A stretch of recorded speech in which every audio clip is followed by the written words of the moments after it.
A'udzu billahi minasyaitonir rajim. Bismillahirrahmanirrahim. Assalamualaikum warahmatullahi wabarakatuh.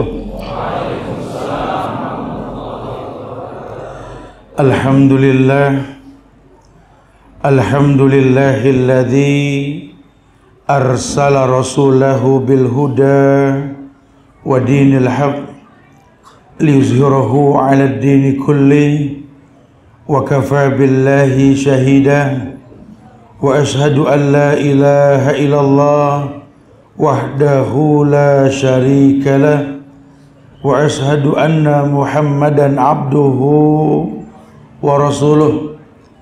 Ya ayyuhalladzina amanu taqullaha haqqa tuqatih wa la tamutunna illa wa antum muslimun. Ya ayuhan nasu taqu rabbakumul ladzi khalaqakum min nafsin wahidah wa khalaqa minha zawjaha wa bassa minhuma rijalan katsiran wa nisaa wattaqullaha alladzi tasaaluna bihi wal arham innallaha kana 'alaikum raqiba. Ya ayyuhalladzina amanu taqullaha wa qulu qawlan sadida yuslih lakum a'malakum wa yaghfir lakum dhunubakum wa may yuti'illaha wa rasulahu faqad faza fawzan 'azima. Amma ba'd. Jamaah sidang majelis Tabligh Akbar Masjid Al-Falah Armet 9 Purwakarta yang Allah muliakan dunia dan akhirat. Alhamdulillah, kita bersyukur pada Allah di sore hari menjelang malam ini Allah mudahkan kita untuk bisa berkumpul di Masjid Al-Falah yang mulia ini, yang mudah-mudahan ini merupakan simbol kemenangan bahwa yang namanya Islam ini ya'lu wa la yu'la. Islam ini agama yang di atas dan tak akan pernah ada yang mengalahkannya. Agama yang mewarnai negeri tercinta Indonesia. Agama yang membuat kita bangga menjadi anak bangsa Indonesia. Negeri yang merdeka atas berkat rahmat Allah. Negeri yang punya Pancasila, sila pertamanya tauhid, ketuhanan yang maha esa, dan yang esa cuma Allah. Sehingga kalau ada segelintir manusia mengatakan ini bukan negeri Islam, suruh buru-buru istighfar. Ini negeri Islam, cuma belum sempurna keislamannya, di mana mudah sekali kita menegakkan sunnah, mudah sekali kita mengamalkan sekian banyak kebaikan, sehingga terkesan betapa banyak karomah di negeri ini yang kalau kita mau memanfaatkannya menjadi sabab datangnya kebaikan dalam hidup kita. Al-jaza bijinsil amal. Kalau bahasa Arab itu karomah, kalau bahasa kita keramat. Ya, banyak bahasa Arab yang dikloning ke bahasa Indonesia ini. Salah satunya kalimat karomah, sesuatu yang memang mulia. Pun judul kita kali ini karomah dunia, keramat dunia. Lebih kepada bagaimana mendapatkan ridho Allah. Tentu ridho Allah yang paling mudah dalam hidup kita, ridho Allah fi ridhal walidain wa sukhtullah fi sukhtil walidain. Ridhonya Allah itu ada di ridho orang tua. Dan kalau sudah kita bicara ridho orang tua, tentu kita bicara kaifiat yang Allah telah jadikan sebagai asbab datangnya kemuliaan. Firman Allah dalam Al-Quran hanya menegaskan bahwa sudah merupakan sebuah takdir dan ketetapan bahwa yang namanya syariat itu sesuatu yang wajib untuk dijalani. Ayat yang masyhur dalam surat Al-Isra ayat 23 ketika Allah berfirman, wa qadha rabbuka alla ta'budu illa iyyahu wa bil walidaini ihsana imma yablughanna 'indakal kibara ahaduhuma aw kilahuma fala taqul lahumā uff wa la tanharhumā wa qul lahumā qawlan karīmā. Ini ayat masyhur. Nyaris hampir setiap anak muda orang Islam pernah dengar. Dan banyak yang hafal. Kalau paham, wallahu a'lam. Karena Allah mengatakan wa qadha rabbuka alla ta'budu illa iyyahu. Kalimat qadha ini kan takdir. Qadha dan qada. Sudah menjadi sebuah ketetapan dalam agama. Allah telah takdirkan manusia alla ta'budu illa iyyahu. Tidak boleh beribadah kecuali hanya kepada Allah. Ini takdir sudah. Makanya kalau saya vokal bicara di beberapa tempat, sampai kapanpun negeri ini memang haknya orang Islam. Cuma Islam yang mana itu yang jadi masalah kan? Kita tinggal di negeri yang orang Islamnya beragam. Kita mau lihat Islam model apa ada di negeri kita, betul? Kalau kok bisa dan Islamnya beragam? Ya karena memang melenceng dari syariat. Ketika surat An-Nisa ayat 115 difirmankan, Allah berfirman, "Wa may yushakkikir rasula min ba'di ma tabayyana lahul huda wa yattabi' ghaira sabilil mu'minin nuwallihi ma tawalla wa nuslihi jahannam wa sa'at masira." Ini bahasa langit loh. Ini firman Allah. Bukan kaleng-kaleng. Jadi jangan suka ngeremehin ayat. Ya apalagi sampai ngapus ayat. Hati-hati. Urusannya sama Allah ya. Allah cuma kasih bocoran karena Quran hudan. Dzalikal kitabu la raiba fihi hudan lil muttaqin. Ini Quran enggak ada keraguan yang bilang Allah. La raiba fihi hudan lil muttaqin, petunjuk buat orang yang bertakwa. Enggak semua orang tertunjuki. Tapi setiap manusia yang bertakwa akan tertunjuki. Siapa manusia yang bertakwa? Al-muttaqin. Orang yang beribadah, melaksanakan semua perintah yang Allah perintahkan, menjauhkan semua larangannya. Kenapa? Karena memang berilmu ketika mengamalkannya. Allah katakan Allah ta'budu illa iyyahu. Takdirmu yang pertama, jangan pernah kau beribadah kecuali hanya kepada Allah. Ini takdir sudah. Karena kalau nanti kau patuhi, kau yang diuntungkan. Tapi kalau kau selisihi, Allah yang mengatakan di An-Nisa tadi, nuwallihi ma tawalla, kan kupalingkan kamu sejauh mungkin. Ini yang terjadi sekarang, banyak pemalingan ini. Orang beragama pakai rasa dan feeling.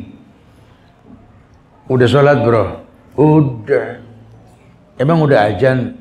Feelingannya sih udah. Lawang azan dikomandangkan kok pakai bahasa feeling? Enggak bisa. Udah wajib sholat loh kamu. Udah balik belum?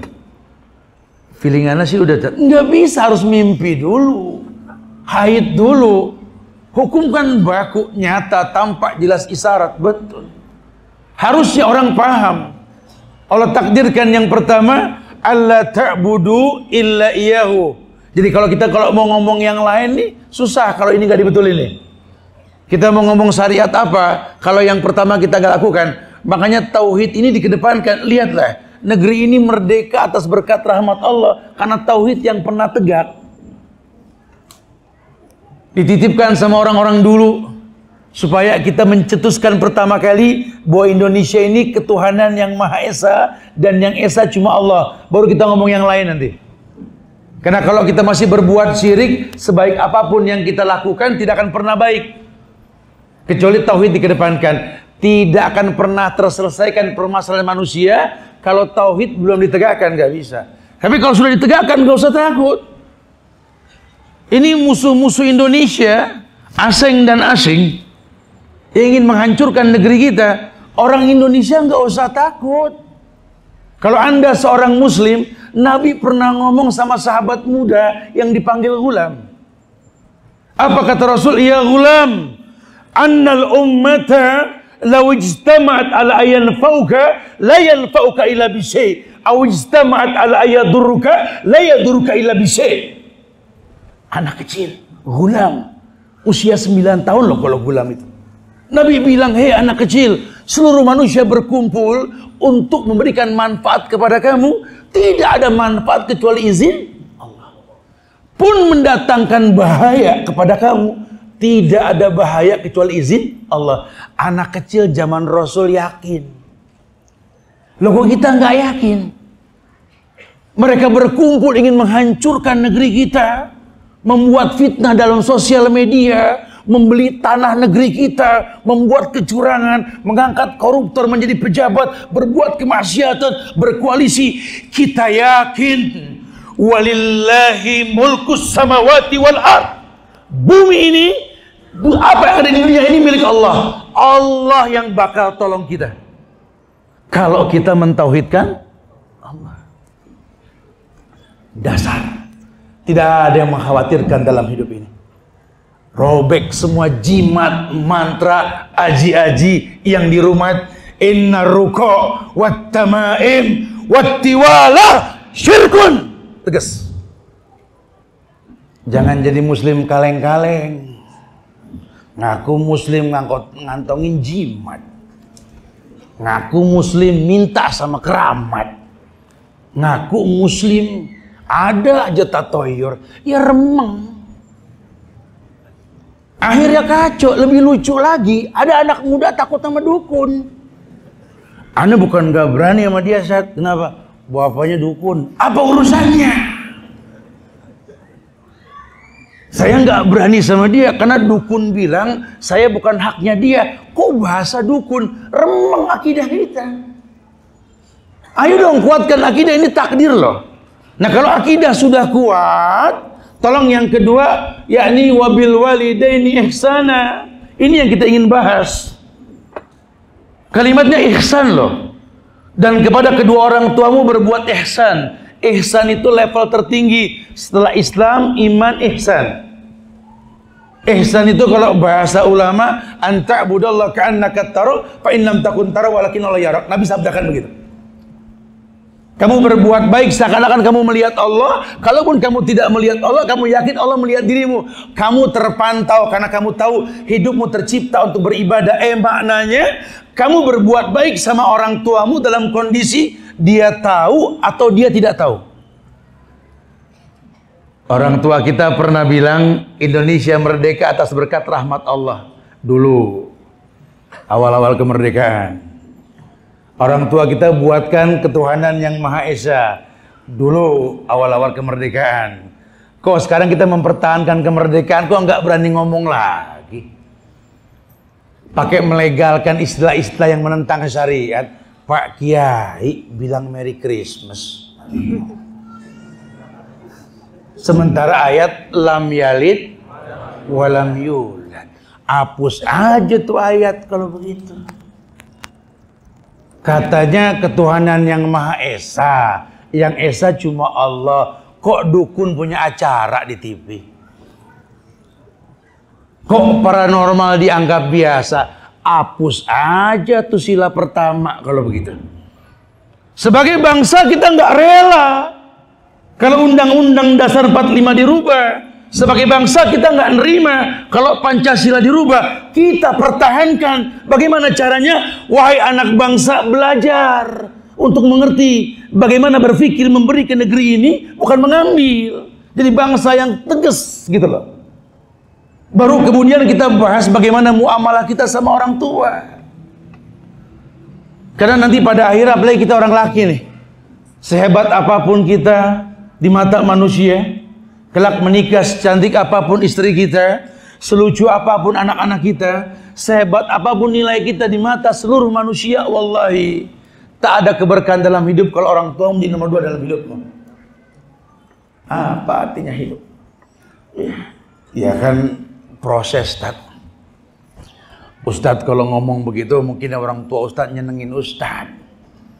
Kalau orang tua ana mah bikin pegel, tak? Ana negakin sunnah Rasul malah dilecehin. Kalau bukan Nabi yang ngomong, ana juga nggak bakal mau nurut, Ustaz. Ana buka Al-Ahzab ayat 36, konsekuensi seorang mukmin, Ustaz. Kata ayat kan, wa makana lil mu'minin wala mu'minatin idza qadallahu wa rasuluhu amran ayakuna lahumul khiyaratu min amrihim. Betul. Ayatnya betul. Allah berfirman, tidak ada pilihan lain buat orang beriman, laki maupun perempuan. Kalau Allah telah tentukan hukum, Nabi sudah contohkan, kecuali mengatakan sami'na, saya praktekin hukum, Ustaz, malah dibilang aliran sesat. Orang tua saya ngeritik saya. Yang saya tahu Nabi bilang kullu izarin tahta qadamain annaru ahqubi. Ini kan Rasul yang ngomong, bukan Pak Lurah. Hei laki-laki, setiap kain yang di bawah mata kaki neraka lebih berhak. Saya baca nih hadis jadi takut, Ustaz. Makanya saya nggak mau isbal, saya gunting sebatas mata kaki atau di atas mata kaki. Orang tua saya melecehkan saya, kan. Kata Nabi, waqsus sawarib wa fullihah. Tipiskan kumismu, panjangkan janggutmu. Aku praktekin, saat lain lagi pemahamannya. Nih anak muda nih, kumisnya tipis, jenggotnya panjang nih, Wahabi. Kan Rasul yang nyuruh. Lagi seluruh ulama juga pakai jenggot. Sahabat Nabi pakai jenggot. Imam yang 4, Abu Hanifah, Imam Malik, Imam Syafi'i, Imam Ahmad bin Hanbal, Sufyan As-Sawri, dan ulama-ulama hebat lainnya pakai janggut. Agus Salim pakai janggut, Masya Allah. Bung Tomo pakai, Hadotusi Hasim Asyari pakai, Kiai Haji Ahmad Dahlan pakai, semua pakai. Kenapa kalau tahun 2000-an pakai kok dibilangnya yang enggak, Ustaz? Ini mulai ada pihak yang berikutnya yang nggak demen kita kembali ke zaman dulu nih kalau begini. Lihat perempuan menegakkan syariat pakai kerudung panjangan dikit. Wah, ini aliran sesat. Padahal yang dia tegakkan surat An-Nur ayat 31, waliyadribna bihumurihinna ala juyubihinna. Kerudung menutup bagian dada. Lawang orang Allah yang suruh perempuan pakai kerudung panjang nutup dada.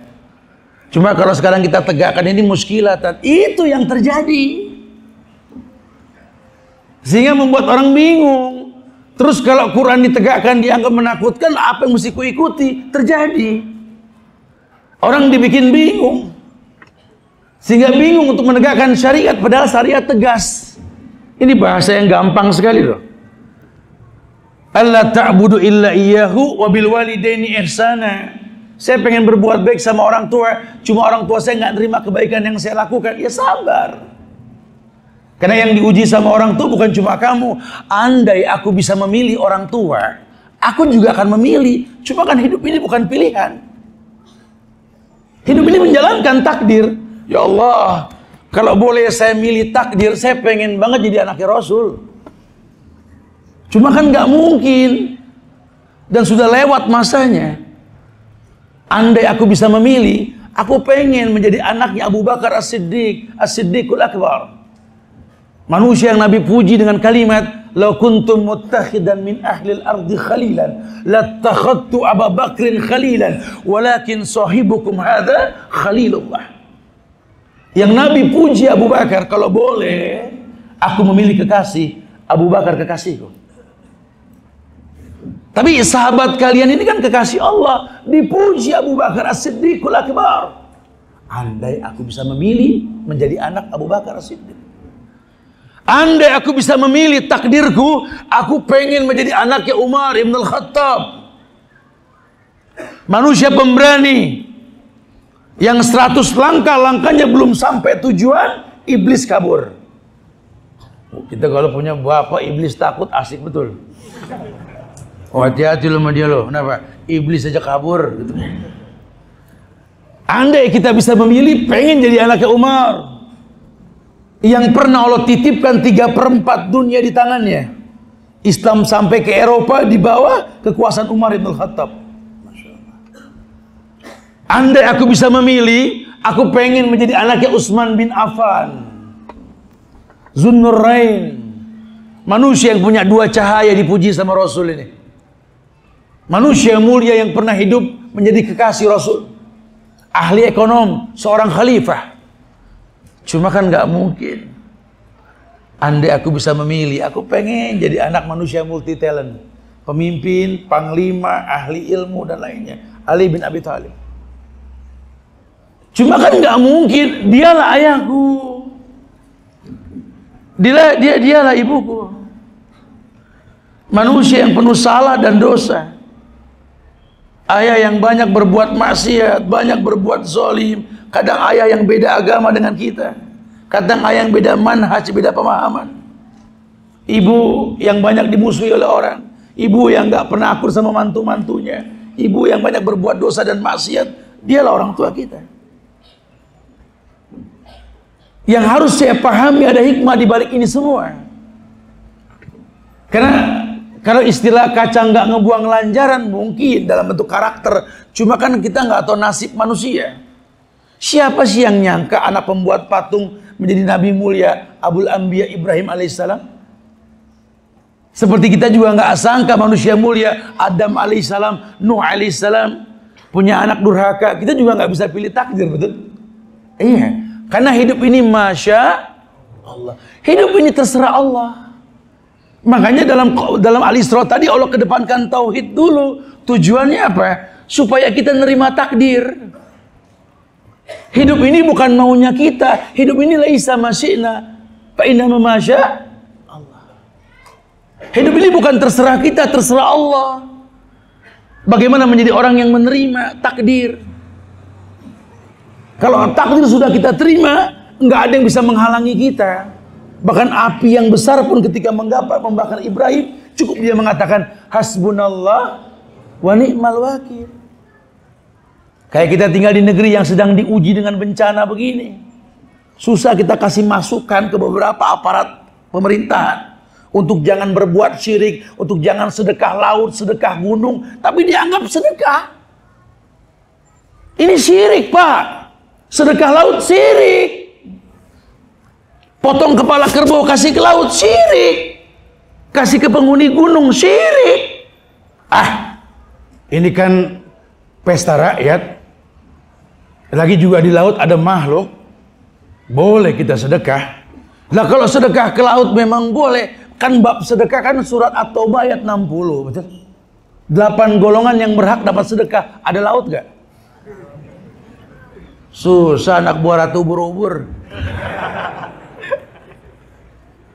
Tidak ada, syariat ditunjukkan, diajarkan, bukan tidak. Khawatirnya apa? Allah murka. Kalau manusia sudah merubah dengan tangan tak dipandang, lisan mengucap tak didengar, doa pun seakan tak sampai kepada Allah, Allah yang bakal turun. Makanya saya tegas katakan, dengar ya, wahai bangsa asing yang ingin mengambil negeri kami, sampai kapanpun negeri ini milik orang Islam. Kalaupun Islam nggak bisa menjaga negeri ini, Allah yang bakal menjaga negeri ini. Walillahi mulkus samawati wal ard. Kita pegang itu. Tinggal kitanya berubah. Kitanya yang harus yakin. Katakan wahai umat, katakan hasbunallah wa ni'mal wakil. Katakan hasbunallah wa ni'mal wakil, ni'mal maula wa ni'man nasir. Katakan seperti itu. Allah akan kuatkan kita sebagai bangsa. Jaga ukhuwah di antara kita. Ini yang ingin kita tekankan.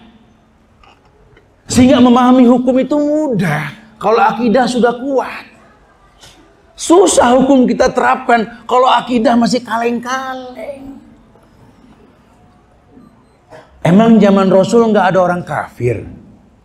Nabi minoritas. Nabi yang mengatakan bada'al Islam gharib fasayaudu kama bada'a fatuba lil ghuraba. Islam ini asing, kata Rasul, asing betul. Dan akan kembali asing. Beruntung orang yang merasa asing, asing betul. Maka Nabi pernah mengatakan 14 abad yang lalu ketika Islam sudah intisar, beliau mengatakan yusikul umam an tada'iyal aklatu ila qas'atiha. Wa min qillatin nahnu yawma idin ya Rasulullah, la bal yawma idin antum kathir walakinnakum gutha'un ka gusa'i sayl. Dekat sudah masanya wahai para sahabat, belum terjadi. Nabi cuma kasih bocoran. Umat-umat di luar kalian akan mengiring kalian seperti mengiring orang ke meja makan. Sahabat bingung, emang kita dikit digiring. Nabi bilang, la bal yawma idin antum kathir, akan tetapi saat itu kalian banyak. Walakinnakum gutha'un ka gusa'i sayl, tapi banyaknya kalian ringan. Kalian cuma ngaku Islam, kalian berbuat syirik. Kalian tahu ayat yang mengatakan ud'uni astajib lakum, minta langsung ku jawab. Tahu ninya mufrad, cuma Allah tahu. La ilaha illallah nafi isbat, hapus Tuhan tetapkan hanya Allah. Kalian tahu, cuma prakteknya kalian menggemarkan syirik. Yushakkikir rasulah kalian tolak belakang syariat Rasul. Ngayal baik dengan cara yang haram. Jadi kayak ngayal orang bayar utang pakai riba, aneh gitu loh. Cuma ya terjadi. Zaman Rasul tegas, Nabi hidup di zaman yang mayoritas kafir. Nabi nggak remeng. Karena memang Islam liyuzhirahu ala dini kulli, agama yang mewarnai bukan diwarnai. Dari zaman Rasul, Nabi wafat, Abu Bakar naik jadi khalifah. Abu Bakar juga bangsanya ada yang beda agama. Abu Bakar meninggal ganti Umar lama dikit tuh, 13 tahun lebih tuh. Sampai Eropa orang kafir banyak.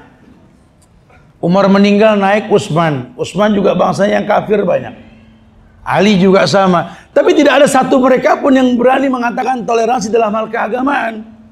Kita bermuamalah, ayo bisnis sama orang kafir, kita kenal, ngucap salam, kita berteman boleh. Tapi kalau sudah bicara agama, wala ana abidum ma'abatum wala antum abiduna ma'abud. Lakum dinukum waliyadi. Tapi kalau dia bisa minta bantuan, bantu. Bahkan ucapkan salam. Nabi ajarkan sama orang kafir ngucapin salam. Kalau sama orang Islam, Assalamualaikum warahmatullah. Sama orang kafir, Salamun ala manittaba'al huda. Ini bahasa Nabi kepada Heraklius, Mukaukis, Kisra, dan lain sebagainya. Biasakan muamalah. Nabi beli karpet Parsi orang kafir, tajamnya pedang Maroko orang kafir. Baju Nabi digadaikan dengan Yahudi. Muamalah boleh. Nggak ada masalah. Jangan jadi generasi Ibnu Muljam yang dikit-dikit Allahu Akbar, Allahu Akbar. Jangan pakai produk orang kafir, Allahu Akbar. Tapi di tangannya Samsung. Ya nggak bisa begitu. Bukan begitu. Agama bukan begitu. Khawatirnya nanti kita terkesan dekat dengan agama, jauh dengan kemuliaan. Karena banyak orang-orang yang orientasinya jihad, revolusi, perang, tapi sama orang tua buruk hubungan. Dulu ada seorang pemuda datang ke Rasul. Gagah, kekar badannya, pedang membentang di antara dua pinggangnya. Busur panah membelah setengah badannya. Di atas kuda gagah dia pacu, kedebak, sampai ke Rasul. Ya Rasulullah, izinkan aku berjihad bersamamu ya Rasul. Nabi ngeliat atas bawah, ini nggak layak tolak nih anak muda. Keker, pedang kiri kanan pinggang, busur panah bentang badan. Waduh, naik kudanya hebat. Waduh, ini layak nih. Emang lagi butuh pasukan. Cuma Nabi balik tanya, punya orang tua gak? Punya Rasul, berbaktilah. Punya orang tua tidak? Punya, berbaktilah. Allah tidak akan berikan kemenangan kepada anak bangsa yang durhaka kepada kedua orang tuanya. Tidak ada kemuliaan buat anak bangsa manakala durhaka sama orang tua, walaupun jutaan kemuliaan dipanjatkan ke langit. Ini yang dikatakan nasilu dzunub ila dzunub wa nartaji darajal jinan ladan naimil khalid. Kita orang yang suka nyambung dosa, di tengah dosa kita berbuat ngalap berkah, pengen masuk surga tuh kita. Ya nggak mungkin. Kayak orang sholat pengen mulia dengan sholat tapi sahun. Allah mengatakan fawailul lil musalli alladzina an sholatihim. Dia sholat cuma dia lalai. Dia sholat cuma dia durhaka sama orang tuanya. Satu hari bisa dia bakar 20.000 uang. Yang sebulan itu bisa sampai 600.000. Satu tahun 7,2 juta, betul? Bisa beli sapi Bali dia. Tapi nggak pernah dia korbankan kambing atau sapi untuk orang tua tiap tahun, betul? Lebih baik dia bakar. Coba kerdil sekali. Dia ngayal mulia dengan cara merusak syariat, lihat. Senyum merekah. Ketemu teman, ahlan, masya Allah. Apa kabar, subhanallah, ya Allah. Sama orang tua, apa sih? Bahkan senyum pun tak bisa diletakkan pada tempatnya, lihat. Udah jangan ngomong yang jauh-jauh. Ini ibadah yang paling gampang aja susah. Padahal at-tabassu fi wajhika lihaika sedekah. Padahal senyummu sedekah. Kau tak bisa letakkan pada tempatnya. Kalau senyum sama orang saja berpahala, apalagi sama orang tua. Masya Allah. Ya susah sih Ustaz, Anda ngomongnya bingung Ustaz kalau masalah orang tua Ustaz. Anda banyak dizolimin sama dia Ustaz. Masya Allah. Orang tua Anda juga yang didik anak kayak begini Ustaz. Iya. Sehingga orang tua disalahin aja. Padahal kalau kita berilmu tentang kondisi diri kita, ada anak yang terlahir memang orang tua bermanfaat buat dia.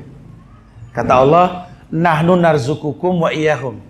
Kami kasih rezeki sama kamu orang tua untuk anak-anakmu, numpang lewat. Ada yang begitu. Tapi ada juga memang anak yang dilahirkan, Allah pengen ini anak bermanfaat buat orang tuanya satu waktu nanti. Ada yang begitu. Dan para sahabat banyak yang begitu. Ketika dia dapat hidayah masuk Islam, penentangnya orang tua. Siapa? Mus'ab bin Umair, betul? Ibunya gunting rambut depan umum. Menentang keislaman anaknya. Sa'ad bin Abi Waqqas, ya? Abu Hurairah. Dan banyak sahabat lainnya, orang tuanya nentang. Hatta Rasul SAW, paman kan orang tua, Abu Lahab, Abu Jahal, betul? Nentang. Itu ujian, betul ujian. Hatta Ibrahim alaihissalam sampai dibakar sama orang tuanya. Kenapa? Karena hidup ini ujian. Nah kalau sudah bicara hidup ini ujian, hidup ini kan perpindahan dari satu ujian ke ujian yang lain. Berarti inti kaulul makan ini kan butuh solusi. Allah cuma tawarkan dengan bahasa tauhid tadi. Wa may yattaqillah yaj'al lahu makhrajan wa yarzuqhu min haitsu la yahtasib. Barang siapa bertakwa kepada Allah, Allah berikan solusi.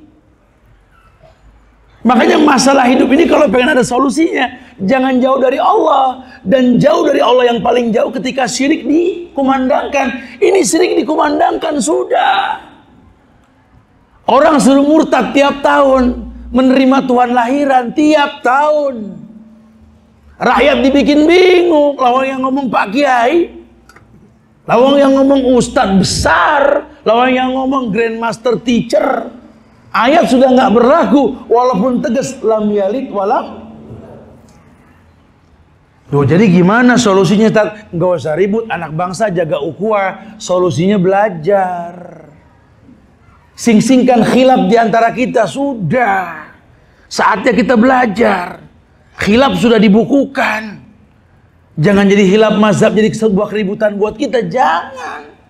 Islam ini bukan Nahdlatul Ulama. Islam ini bukan Muhammadiyah. Islam bukan versis. Islam bukan firqah, bukan. Islam Allah yang bilang, Innad dina indallahil Islam. Islam yang mana? Yang dibawa Rasul. Yang Allah katakan, wa may yabtaghi ghaira islami dina fala yuqbala minhu wa huwa fil akhirati minal khasirin. Barang siapa mencari Islam yang bukan dibawa sama Rasul, la yuqbala minhu, tidak bakal diterima. Wa huwa fil akhirati minal khasirin. Di akhirat dia rugi. Wallahi kita bangga pernah punya Kiai Haji Hadratus Syekh Hasyim Asy'ari. Kita bangga punya Hasyim Asy'ari. Kita bangga punya Kiai Haji Ahmad Dahlan. Kita bangga punya Hasan. Kita bangga punya Abdullah Sa'al Jarkasi. Kita bangga punya orang-orang hebat. Kita bangga punya Buya Hamka, Agus Salim. Kita bangga punya Bung Tomo. Kita bangga punya Tuanku Imam Bonjol. Kita bangga punya Sultan Hasanuddin. Kita bangga punya orang-orang mulia yang pernah hidup di bumi ini. Tugas kita tinggal mengembalikan semangat mereka menegakkan tauhid agar Allah muliakan kita, insya Allah. Anak bangsa, jaga ukhuwah di antara kita. Allah akan muliakan kita, insya Allah. Ba'da Isya kita lanjutkan lagi nanti, insya Allah. Kita nantikan azan. Wallahu a'lam bishawab. Assalamualaikum warahmatullahi wabarakatuh.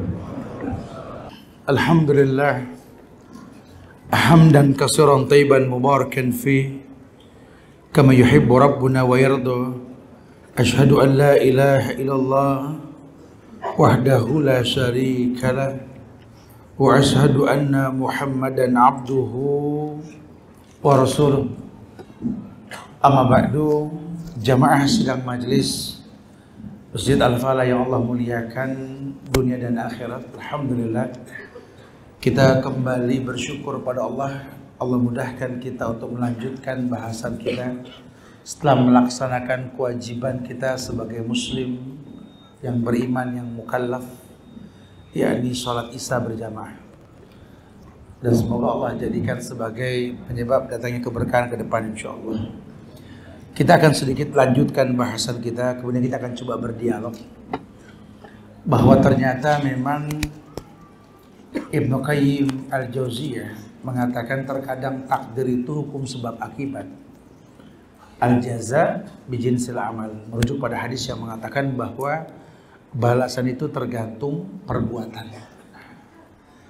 Kalau memang kita membuat sesuatu yang baik dengan cara yang baik, kemudian kita memohon pada Allah, bertawassul dengan kebaikan tersebut, amal soleh, Allah akan berikan kebaikan buat kita insya Allah.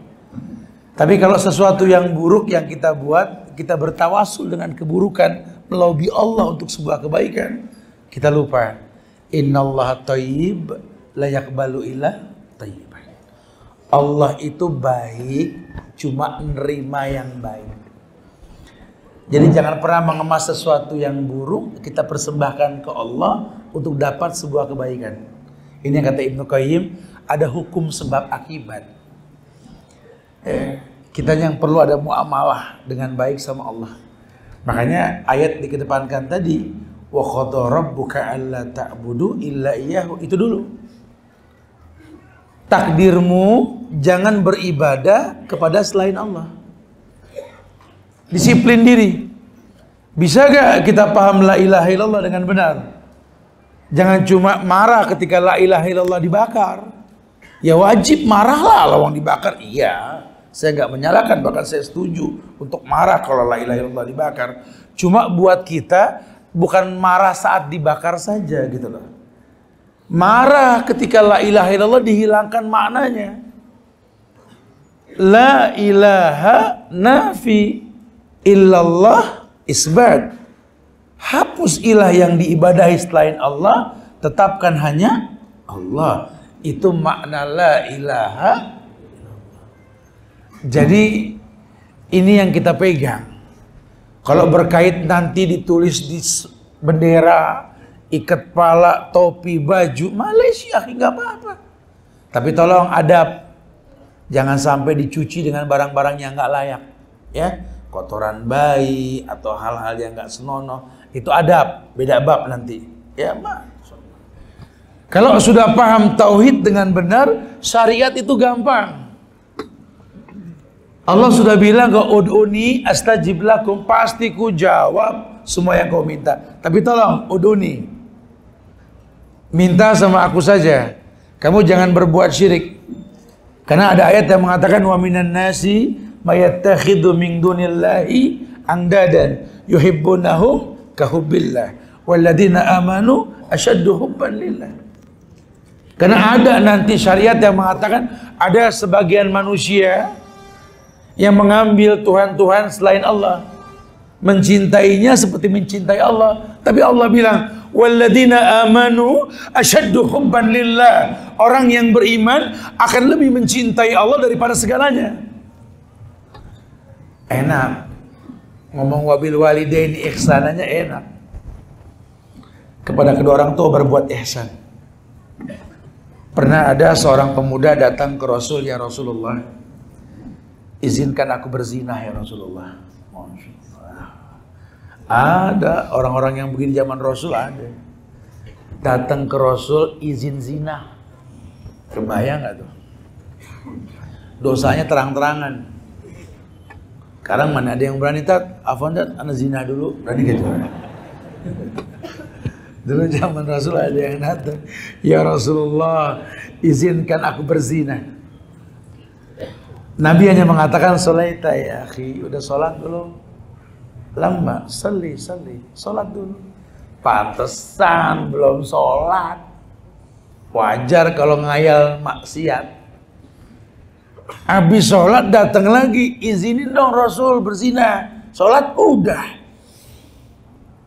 Nabi hanya mengatakan, bagaimana kalau seandainya kakek nenekmu berzina? Ya malu sebagai cucu.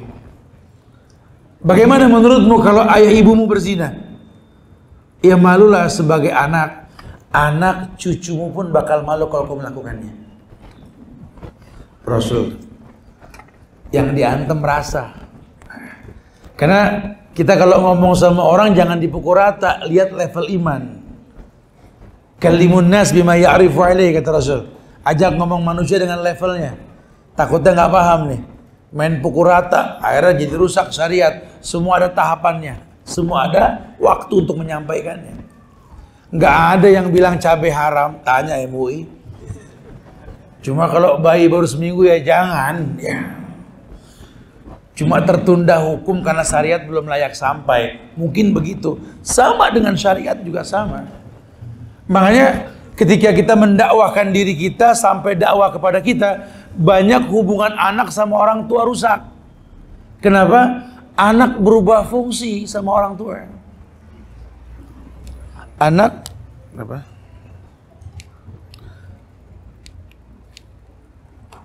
Anak berubah fungsi dengan orang tuanya. Ya, orang tua menginginkan anak ini menjadi orang yang nurut sampai kapan juga. Ya, menjadi anak yang nurut sampai kapan juga. Tapi kadang-kadang malah kondisinya berubah. Ketika anak sudah berilmu, dia pukul rata ngomong sama orang. Dengan ngomong sama orang tua, ini bisa dalam kondisi yang sama atau berbeda. Yang ada adalah kekecewaan yang dikedepankan. Itu yang terjadi. Habis serba salah, Ustaz. Aduh, saya mau orang tua ya Allah, Ustaz. Susah merangkai katanya, susah. Saya dulu zaman saya waktu nggak sholat, dia ngomel, Ustaz. Ya lama-lama capek juga diomelin, Ustaz. Jadi saya sholat dah. Saya pulang dari masjid dia ngomel juga. Kan jadi serba salah.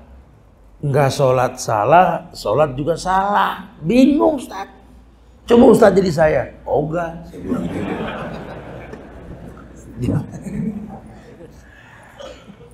Yang membingungkan yang kedua, ini anak sholat di masjid, pulang diomelin.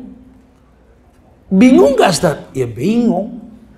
Tapi wallahu alam, tanya dulu kenapa kok orang sholat diomelin. Mungkin Anda salah. Saya sholat kok saya salah? Iya, jangan ngegas dong. Tanya. Kenapa sih Pak anak sholat di masjid disalahin? Saya sih nggak nyalain dia sholat, sarung saya dipakai. Tuh kan. Anaknya juga nggak izin pakai sarung. Ternyata muamalah kita yang kurang bagus sama orang tua. Ya Allah Ustaz, anak baru zuat, baru nikah Ustaz.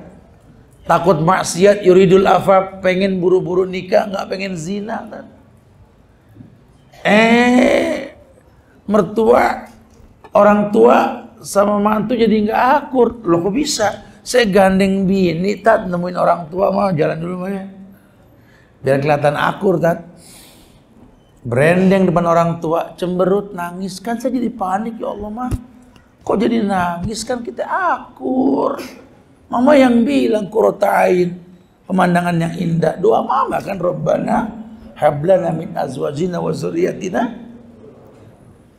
Pengen jadi pemandangan indah. Apa enggak indah anak menikah akur suami istri? Ya dia nggak bisa ngomong. Coba datanglah sesekali waktu yang hening. Pengen tanya yang kemarin kenapa nangis gimana? Dia akan berkata, nak, mama tuh bukan kesel, bukan. Cuma ngeliat kamu gandeng tangan istrimu itu, mama lihat tangan mama. Udah berapa lama tangannya nggak digandeng sama kamu? Dia cemburu. Mama senang kamu rangkul pundak istrimu, nak. Senang. Kamu akur, bahagia mama. Cuma kadang-kadang mama sedih. Berapa lama pundak ini tak kau rangkul, nak? Dulu zaman kau masih sekolah, yang pertama kau cari pundak ini, nak. Daster yang bau 7 bumbu, kau cium, nak. Sekarang mana rangkulanmu, nak? Masya Allah. Dia seperti anak kecil lagi. Kita yang nggak paham dia. Dia masih ingat tangan lentik kita yang memegang tangan dia yang kekar. Terlepas menangis, mama, papa jangan tinggalkan aku.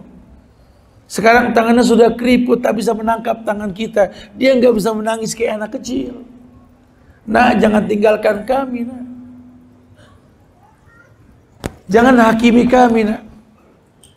Kami orang tua yang makin hari makin punya salah, bukan makin punya kebenaran. Kalau kau cari salah kami tempatnya salah, nak. Tapi Allah titipkan kamu melalui kami untuk paham bahwa kami orang tua makin hari makin penuh kekurangan. Tolong nak, lengkapi kekurangan kami nak. Itu saja. Sehingga kita nggak pernah berdandan maksimal buat ketemu sama mereka. Kita dandan abis-abisan buat ketemu sama orang. Nah, kalau lagi musim hari raya coba. Sibuk bikin parcel. Sampai orang tua nunggu ditegur, wara wiri, nggak paham si anak. Itu apaan nak? Parcel mah, apa? Parcel apaan sih? Bingkisan, hadiah. Ini baru mahal nih mah. Buahnya aja kalau nggak ada stiker emang nggak saya beli dah. Itu apelnya lain, dukunya lain, buah pir dari kampungnya Sunggokong. Belum lagi itu, masya Allah, pisang udah kayak buntut merak, ronce-roncenya lain. Ini plastik aja inden nih mah. Inden apaan mesen? Hati orang tua, ya Allah, buat siapa nak? Buat orang hebat mah. Nggak enak ngasih orang hebat kalau yang kaleng-kaleng. Harus yang greget, karena kan feedback yang kita lihat seoles orang tua, ya Allah nak. Adakah manusia yang melebihi kehebatan ibumu nak?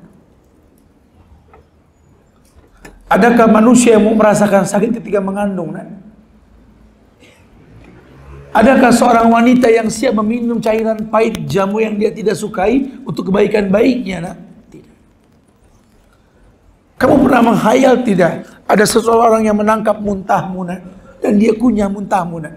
Cuma ibumu yang sanggup seperti itu nak. Sekarang di hadapan ibumu kau katakan ada orang yang hebat. Siapa dia nak? Siapa nak? Bukalah hadis Rasul nak, bukalah. Nabi mengatakan, ragiba anfu, rugi. Siapa ya Rasulullah? Orang yang masih punya orang tua, tidak dapat ridhonya orang tua. Masya Allah. Kamu yang suka nggak suka sama ayah kamu, ayah banyak ngomong Set, diktator, salah aja kita sama dia Set. Ya mungkin orang tuanya memang nggak bisa mendidik. Nggak asik dia, saya malas sama dia. Kesalahan yang kita lihat, kamu nanti jadi orang tua baru tahu. Ketika kamu jadi lelaki sejati yang terbang pagi berangkat pagi dari rumah bareng tukang sayur, pulang malam bareng kampret tiap hari. Untuk mengais rezeki kamu bakal tahu nanti. Kamu bakal tahu. Lelaki sejati itu pergi dari rumah karena tanggung jawab, pulang karena cinta. Demi Allah. Siapa yang gak sedih? Kehilangan masa kanak-kanak anak-anak kita. Sementara kita tahu syariat, lan tarji'al ayyamul lati madat. Tidak akan pernah kembali hari-hari yang telah lampau. Suara mungil si kecil ini akan pecah sebentar lagi. Anak-anak yang lucu, yang rambutnya satu wangi, baby oil, akan hilang wanginya. Masa bergulir berganti, dia dewasa nanti. Kamu tidak tahu nah, di atas kendaraan ayahmu ini merasakan lelah nah. Panas membakar paha dan betis nah. Tajamnya air hujan menjadi satu bentuk akupunktur pada bagian wajah ayahmu nah. Lelah nah. Tak kau lihatkah kuku kaki ayahmu nak? Tidak putih, hitam berbenturan dengan kerikil dan batu nak. Lihatlah, keriput di keningnya sudah mulai, keriput di tangannya sudah mulai jelas sekali nak. Lihat, badannya yang kekar sudah mulai lusuh nak. Coba kau lihat nak. Orang yang kau benci, orang yang kau sakiti, bukan orang yang 20 tahun yang lalu.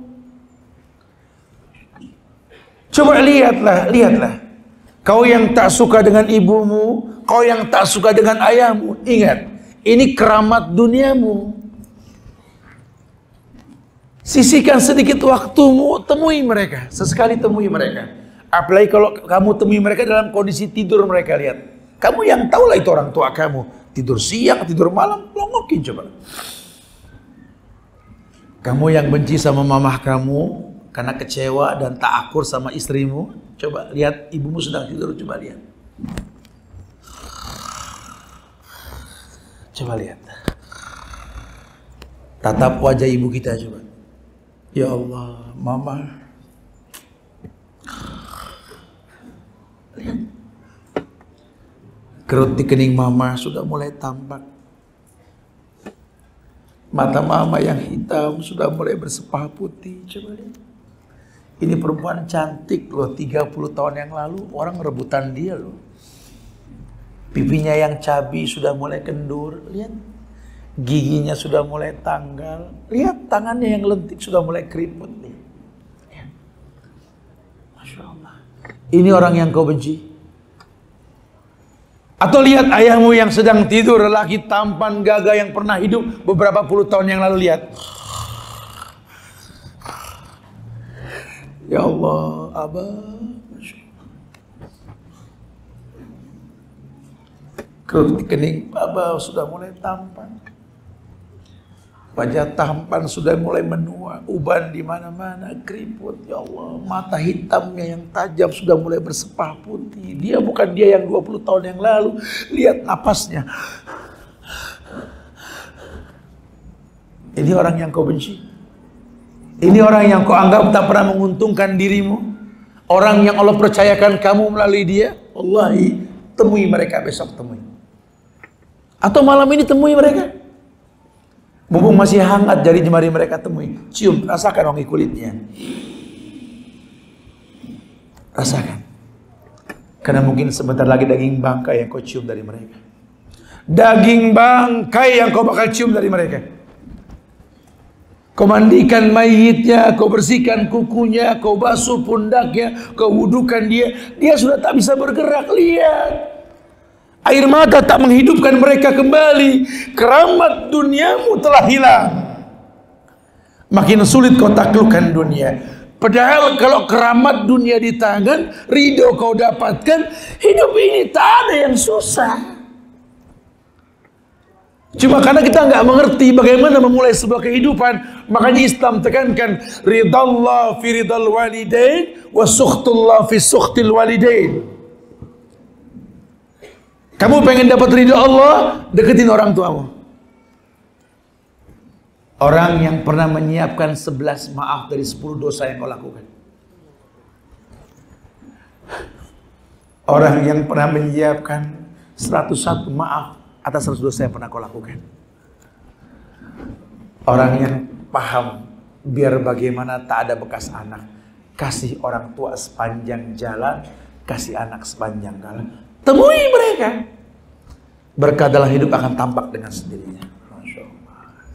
Cuma itu semua bisa ditegakkan kalau tauhid kita benar. Sehingga buat laki-laki, khususnya buat laki-laki, secantik apapun istrimu, selucu apapun anak-anakmu, sehebat apapun kamu, tolong ibumu, ayahmu, baru istrimu. Bahkan Islam tawarkan dengan bahasa yang baik.